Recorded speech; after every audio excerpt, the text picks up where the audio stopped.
There is no electricity running to it, no generator humming in the background, no solar panels, no batteries, no cords of any kind. Just two clay pots, some sand, and water. And yet, if you reached inside right now, the vegetables would still be crisp, the tomatoes still firm, the carrots cool to the touch. How is that possible? This is not new technology. It is not a recent invention. It is not something that came out of a lab or a startup. People have known how to do this for centuries. The reason most of us have never heard of it has nothing to do with whether it works. It works. The reason we overlook it is because it is too simple, too cheap. There is nothing to sell, no product to ship, no subscription to sign up for. It is just physics and a little patience. You've already experienced this. You just never thought about it this way. Think about stepping out of a pool on a hot day. The moment the breeze hits your wet skin, you feel cold, sometimes almost shockingly cold, even when the air temperature is warm. Or think about a wet cloth draped over your arm. As the water evaporates, it pulls heat away from your skin. It does not just feel cool, it actually is cool. That process is called evaporative cooling, and it is one of the oldest cooling mechanisms in nature. When water turns from liquid into vapor, it needs energy to make that change. It pulls that energy from whatever is nearby. In the case of your skin, that energy is your body heat. In the case of this refrigerator, that energy is the heat inside the pot. The water steals the heat, and what's left behind is cold. Here's how you build one. You need two clay pots, one larger, one smaller. The smaller pot should fit inside the larger one with a few inches of space between them on all sides. Clay is important here. It has to be unglazed clay, the kind that is slightly porous, that breathes. Ceramic or glazed pots will not work. Step 1. Seal the bottom of the larger pot. You can use a small piece of clay or even a bit of wet sand pressed firmly into the drainage hole. You want to keep the sand layer moist, so you don't want water draining straight through. Step 2. Add a layer of sand to the bottom of the large pot, about an inch or two deep. Set the smaller pot on top of that sand, centered, so the gap between the two pots is as even as possible on all sides. Step 3. Fill that gap with sand. Pack it in firmly, but not so tight that you can't get water through it. You want the sand to be dense enough to hold moisture, not so compacted that it repels it. Step 4. Saturate the sand. Pour water slowly into the gap, letting it soak down through the sand evenly. You'll know the sand is saturated when it stops absorbing quickly and starts looking uniformly dark. Step 5. Place your food in the inner pot. Vegetables, fruit, herbs, whatever you're trying to keep fresh. Then cover the top with a wet cloth. A piece of burlap works well. A damp cotton cloth will do as well. The cloth adds another layer of evaporation right at the opening. That's the whole build. 2 pots, sand, water, cloth. The most common mistake is placing it in direct sunlight. It seems counterintuitive because you think more heat means more evaporation, which means more cooling, but what actually happens is that the direct sun heats the outer pot and the sand faster than the evaporation can compensate. The whole system gets overwhelmed and your food warms rather than cools. The second mistake is letting the sand dry out. This system does not run itself. You need to add water to the sand at least once a day, sometimes twice in very hot or very dry conditions. If the sand dries out, the evaporation stops, the cooling stops.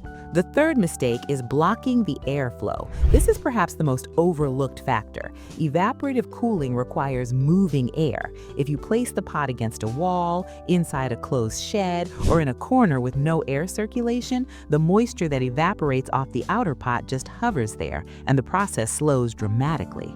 The ideal location is shaded, breezy, and slightly elevated. Shaded means out of direct sun for the majority of the day. Under a tree, beneath a covered porch, inside an open structure with good ventilation. Breezy means somewhere air naturally moves. Even a gentle, consistent breeze makes a significant difference to how much water evaporates and how cold the inner pot gets. Slightly elevated means the pot is not sitting flat on the ground, where air cannot reach the sides. Setting it on a few bricks, a wooden pallet, or a simple raised platform allows air to move around all sides, not just across the top. In very dry climates, some people wrap the outer pot in an additional damp cloth. This adds one more surface of evaporation and can lower the internal temperature a few more degrees. In humid climates, the results are modest. You might keep food a day or two longer than you would otherwise.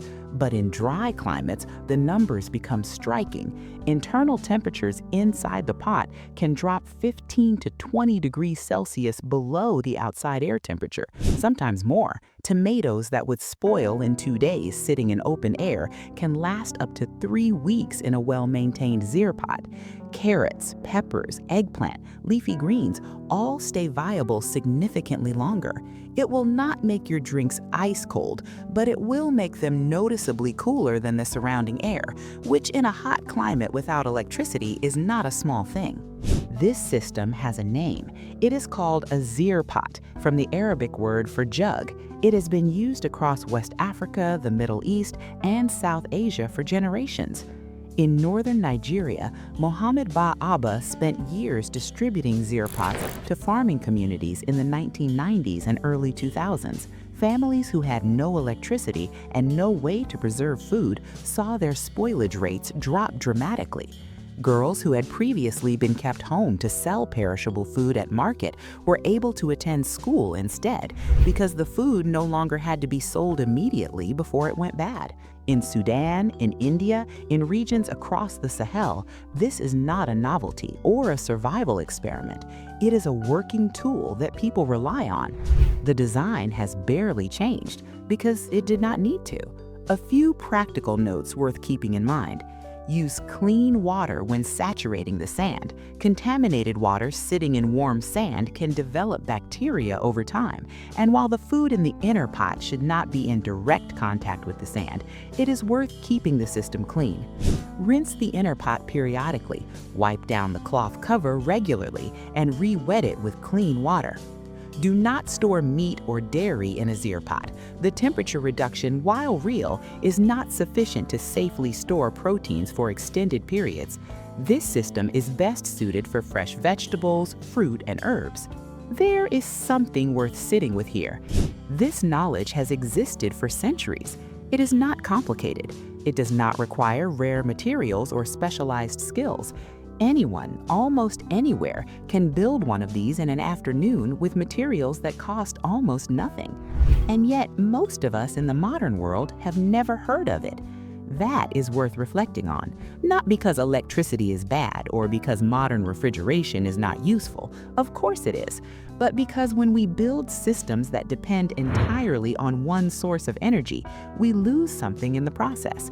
We lose the knowledge of how to do without it.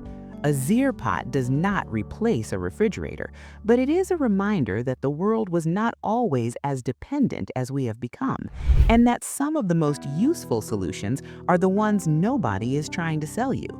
2 pots, some sand, water, and the wind. That is enough.